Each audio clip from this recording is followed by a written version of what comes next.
get back down. Just go for it. Yeah. This process. So in order, I guess that's what we've got to do. Yes. 2 years ago, Oh my god. we all got a magic email from a wonderful bunch of people inviting us to be part of the Marathon Project. An intriguing new A new thing. concept in musicals. Yeah. I think it was interesting, wasn't it? Because most of us, I'd say like maybe we knew a couple of people. It was like that first Zoom meeting was like a lot of people. Yeah. It was all of the tiny little squares.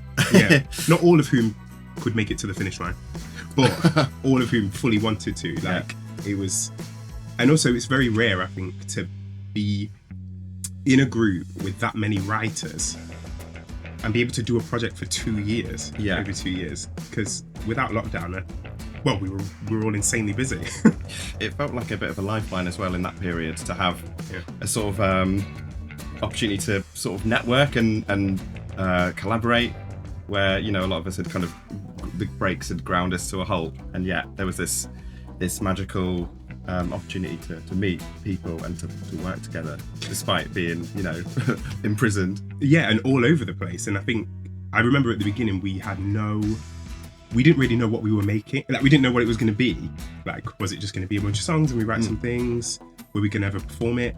Were we going to even record it? Like, what? Like, and none of us had ever, I certainly hadn't worked that remotely writing. It felt like a really enticing experiment to see how all of these theatre makers could not be in a room together and yet work on something And become like fans of each other as well. I think it was really hard it definitely felt like when you go to a brand new school and you don't know, you've got like your one friend and you like cling to that one friend. Yeah. And then it's like, oh, they look really cool. Like, I remember my first messages to pretty much anybody that wasn't from Sheep Soup was like, so yeah, I really like that thing you do. How would you feel? Maybe do a beat together? Yeah. I think once we started recording and like writing and recording, some of the stuff that's ended up being recorded here was stuff that was written like in a really intensive writing exercise. Like you've got like so many minutes. Yeah. And what came out of that was an indication of the sheer level of skill that we have in the group. And for me, the biggest thing is the lyric writing, which has kind of all come together. And like, you can tell it's a bunch of theatre makers because every song has a very clear and beautiful story within it, you know. So and I think standalone, all of the songs work in their own little worlds, and yet also part of this world, this shared marathon world we've created as well. There's definitely a show in there somewhere because of the level of storytelling that we've put in these songs and the diversity of the music as well. Because I remember we had that conversation at the beginning that it was like, are we all going to stick to just one genre? Or because the marathon story, obviously the true story, is an absolute shambles. Like, it's like nothing fits. There's loads of different motives behind the races. There's different like contributing factors to it. And I just remember when we did that first sharing, you know, on Zoom when we were playing the songs, and things were like so left field. Like, and the chaos of that kind of informed where we've ended up, I think. Oh, definitely. Because we could have easily tried to pin it down and go, okay, this is a period piece, or this is, you know, let's go for the ragtime thing or something. You know, we would have had a lot of fun with that, but I think we would have boxed ourselves in and actually, whilst being boxed in our homes, we had the opportunity to branch out and to cross fertilize all of these ideas, and you know, it's been amazing. So in terms of like, we need to talk about the production part, because I mean, lots of people did lots of different productions, but your production, like the amount of things that you produce and the diversity of things that you produce, where do you start when you get a song?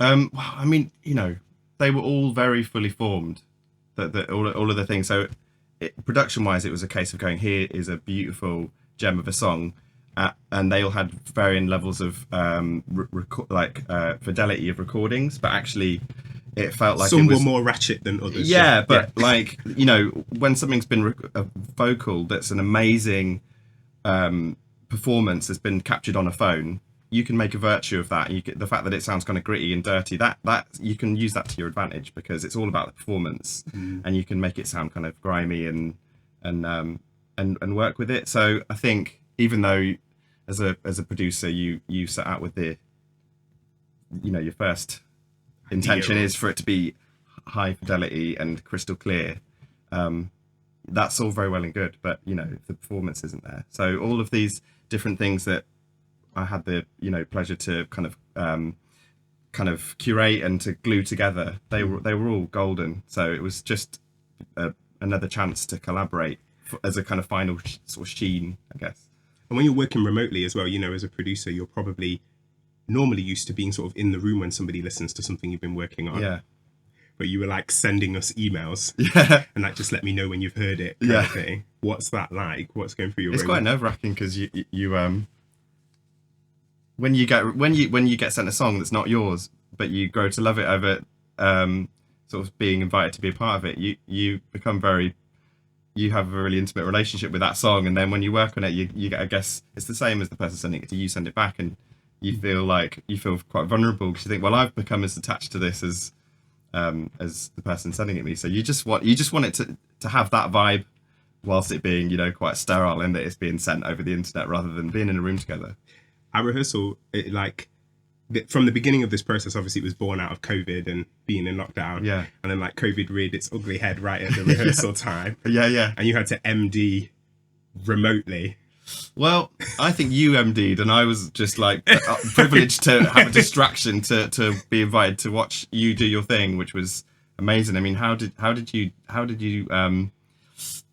feel having for the first time seeing everyone all in that room together and getting the chance to sort of hear it for the first time? What was that like? I think hearing it for the first time in person with no lag and no weird okay, you do your bit and then I'll do my bit thing was great. I think I was really nervous. To just, I think like over lockdown, the thing that, like you just said, was amazing was the mental health aspect of it. You know, you're on your own and you're listening to things and you're reaching out to people who you don't know very well and asking them to do something really vulnerable, actually, which is share a writing process. And going into a room and rehearsing and really wanting to do service to the work. You know, these productions are amazing. The harmony arrangements are amazing.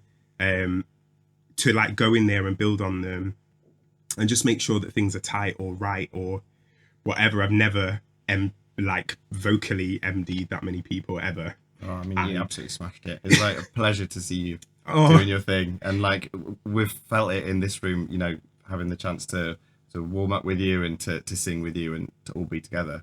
It's been amazing. It's been so good. It's been so good. Yeah, and here we are in this absolutely stunning space. With the incredible Nathan at the helm, and it's like an absolute treat to be here. I mean, what a space! Yeah, look at pan on it. Just look at it. A minute's silence. A minute's silence for the space. But we'll cut it out. Yeah.